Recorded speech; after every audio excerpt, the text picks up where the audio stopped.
नमस्कार, मैं आपके साथ मुरली मनोहर और आप देख रहे हैं नेशनल कवरेज में आपका स्वागत है।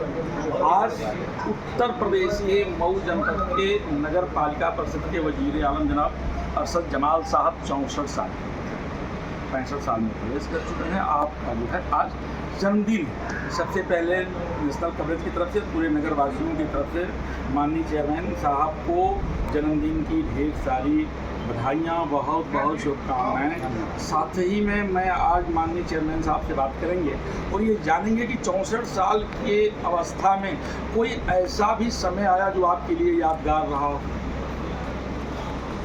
आप 64 साल में 2 बार चेयरमैन आप रहे और 1 बार आपकी जो है बेगम साहिबा चेयरमैन रही। 3 बार आपको इस शहर में चेयरमैन अध्यक्ष बनने का मौका मिला। आप समाजवादी पार्टी के टिकट से चुनाव भी लड़ चुके हैं और ढेर सारी उम्मीद जो है नगर पालिका परिषद मऊ के लोगों से आपको है। तो आज जन्मदिन के विशेष एपिसोड में जो है हमारी बातचीत होगी। अरशद जमाल साहब जी, आपका नेतृत्व में बहुत बहुत स्वागत है। और आप 64 साल पूरा कर चुके हैं, 65 साल में आप प्रवेश कर चुके हैं। 64 साल की अवस्था में कोई ऐसी घटना का जिक्र करिए जो आपके जीवन के लिए बड़ा यादगार रहा है। अभी जो मेरे जीवन का बहुत ही यादगार पल ये चुनाव ही रहा है जो 2023 में हुआ है। बिल्कुल आखिरी लम्हे में जिस पार्टी में मैं था उस पार्टी ने टिकट मेरा काट दिया। वहाँ था तो भी पूरी जनता मेरे साथ थी, फिर मैंने दल बदल लिया तो भी जनता मेरे साथ थी। मेरे लिए तो बहुत गर्व की बात है, बहुत फख्र की बात है। और जनता के लिए तो जनता के इतना प्यार मिल जाती है तो मेरे लिए बड़ा यादगार लम्हा रहा है वो समय। 2023 की पहले और 20 साल के बाद जब आपने ओर संभाला होगा, 20 साल की जब आपकी अवस्था हो गई होगी, तो 2023 वाकई आपके लिए यादगार था। इसलिए कि टिकट मिलना और ऐसे दल से टिकट मिलना जो सब लोग लगभग सब लोग ये फाइनल मान चुके थे कि अरशद जमाल के अलावा किसी को टिकट नहीं मिलेगा। और ऐन मौके पर जब आपको टिकट मिला और टिकट कटा तो आपने कैसा महसूस किया? नहीं, वो तो बिल्कुल आखिरी दिन टिकट कटा था। टिकट मिल के हमारा आखिरी दिन टिकट कटा था। तो अब जाहिर सी बात है कि तनाव तो एक हो ही गया था, लेकिन अब मैंने अपने दोस्तों से मशवरा किया कि राजनीति तो करनी है, तो एक निर्णय लेना पड़ा जी और दल बदलना पड़ा। जबकि जीवन में ये घटना मेरे लिए पहली बात थी, लेकिन अपने राजनीतिक अस्तित्व को बचाने के लिए निर्णय लेना पड़ा।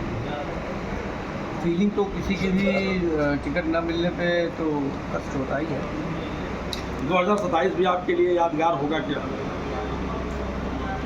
2027 का विधानसभा का चुनाव तो हमारे लड़ने का कोई ऐसा विचार नहीं है। हम तो लोकसभा का चुनाव लड़े हैं 2009 में, कुछ वोटों से हार गए थे और आगे भी इच्छा यही है कि चेयरमैन रहें या फिर लोकसभा में जाएं। यानी भारत के सबसे बड़े संसद में बैठने की तैयारी है, विधानसभा में बैठने की कोई इच्छा नहीं है, कोई इरादा नहीं है। अब जितनी बड़ी विधानसभा है उससे बड़ा तो हमारा नगर पालिका ही है। जी, तो हम गाँव इसमें जुड़ भी गए नए पर्सनल में।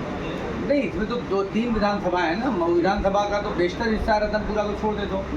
इसके अलावा घोसी का भी आंशिक अंश है और मोहम्मदाबाद विधानसभा का भी है। 3 विधानसभाएं मिलाकर हमारा नगर पालिका है। तो विधानसभा लड़ने का कोई मतलब नहीं समझ में आता है। हाँ, लोकसभा का चुनाव लड़के और लोकसभा जाने की मेरी भविष्य की इच्छा है। अंतिम सवाल हम आपसे पूछेंगे, आपको नगर पालिका परिषद क्षेत्र के लोग और दूसरे लोगों ने भी बड़ी बधाई दिया है। आप जन्मदिन पे इनको गिफ्ट क्या रिटर्न कर रहे हैं नगर पालिका परिषद लोगों को? देखिए, हम तो 64 साल के हो गए और हमको लगता है कि 64 साल में हमको जितना काम करना चाहिए उतना काम हम नहीं कर पाए जी। और हम तो यही चाहेंगे कि लोग हमारे लिए दुआ करें कि हम ज़्यादा से ज़्यादा लोगों की सेवा करें। यानी कुछ विशेष जन्मदिन पे नगर पालिका परिषद के लोगों को तोहफा देना है क्या? हाँ, ये वर्ष बहुत अच्छा जाएगा नगरवासियों के लिए, बहुत विकास की गति दिखेगी। चूँकि जो 2-2.5 साल से 2.5 साल के अब आसपास होने वाला है, अभी हुआ नहीं है, लेकिन उसमें जो तैयारियाँ की गई थी वो इस साल में दिखेंगी। यानी 25-26 में जी दिखेंगी, वो काम दिखेगा बहुत।